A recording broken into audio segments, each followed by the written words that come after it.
ప్రకటన గ్రంథము 16వ అధ్యాయము. మరియు మీరు పోయి దేవుని కోపముతో నిండిన ఆ 7 పాత్రలను భూమి మీద కుమ్మరించుడని ఆలయములో నుండి గొప్ప స్వరము ఆ 7 దేవదూతలతో చెప్పగా వింటిని. అంతటా మొదటి దూత వెలుపలికి వచ్చి తన పాత్రను భూమి మీద కుమ్మరింపగా ఆ క్రూరమృగము యొక్క ముద్రగలవానికి దాని ప్రతిమకు నమస్కారము చేసిన వారికిని బాధకరమైన చెడ్డ పుండు పుట్టెను. రెండవ దూత తన పాత్రను సముద్రంలో కుమ్మరింపగా సముద్రము పీనుగ రక్తము వంటిదాయెను. అందువలన సముద్రములో ఉన్న జీవజంతువులన్నీ చచ్చెను. మూడవ దూత తన పాత్రను నదులలోను జలధారలలోను కుమ్మరింపగా అవి రక్తమాయెను. అప్పుడు వర్తమాన భూతకాలములలో ఉండు పవిత్రుడా, పరిశుద్ధుల రక్తమును ప్రవక్తల రక్తమును వారు కార్చినందుకు తీర్పు తీర్చి వారికి రక్తము త్రాగనిచ్చితివి. దీనికి వారు పాత్రులే. నీవు ఇలాగు తీర్పు తీర్చితివి కనుక నీవు న్యాయవంతుడవని జలముల దేవదూత చెప్పగా వింటిని. అందుకు అవును ప్రభువా, దేవా, సర్వాధికారి, నీ తీర్పులు సత్యములను న్యాయములునై ఉన్నవని బలిపీఠము చెప్పుట వింటిని.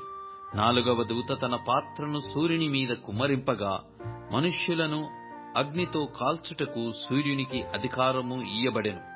కాగా మనుషులు తీవ్రమైన వేడిమితో కాలిపోయి ఈ తెగుళ్ల మీద అధికారము గల దేవుని నామమును దూషించిరి గాని ఆయనను మహిమపరచునట్లు వారు మారు మనస్సు పొందినవారు కారు.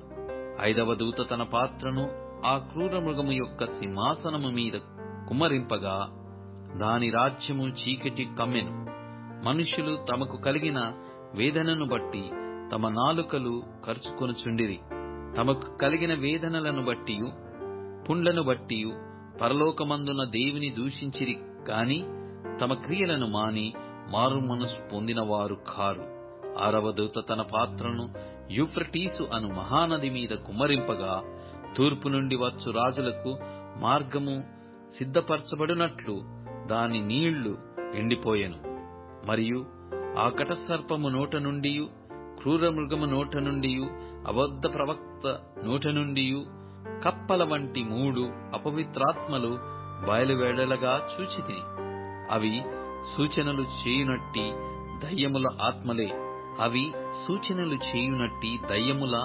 ఆత్మలే. అవి సర్వాధికారి అయిన దేవుని మహాదినమున జరుగు యుద్ధమునకు లోకమంతట ఉన్న రాజులను పోగు చేయవలెనని వారి యుద్ధకు బయలువెళ్లి హెబ్రీ భాషలో హర్ మిగిద్దోనను చోటకు వారిని పోగు చేసెను.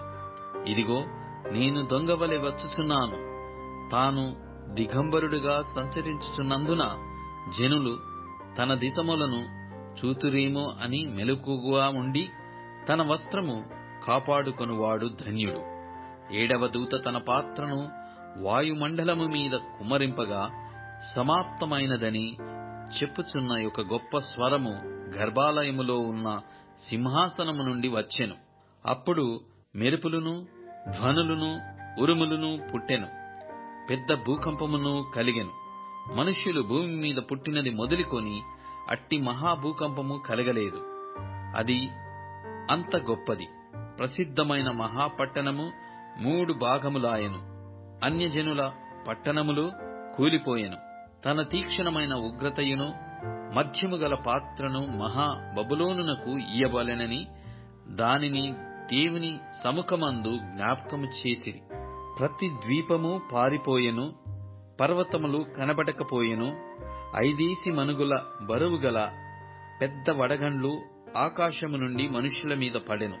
ఆ వడగండ్ల దెబ్బ మిక్కిలి గొప్పదైనందున మనుష్యులు ఆ దెబ్బ నుండి దేవుని దూషించిరి.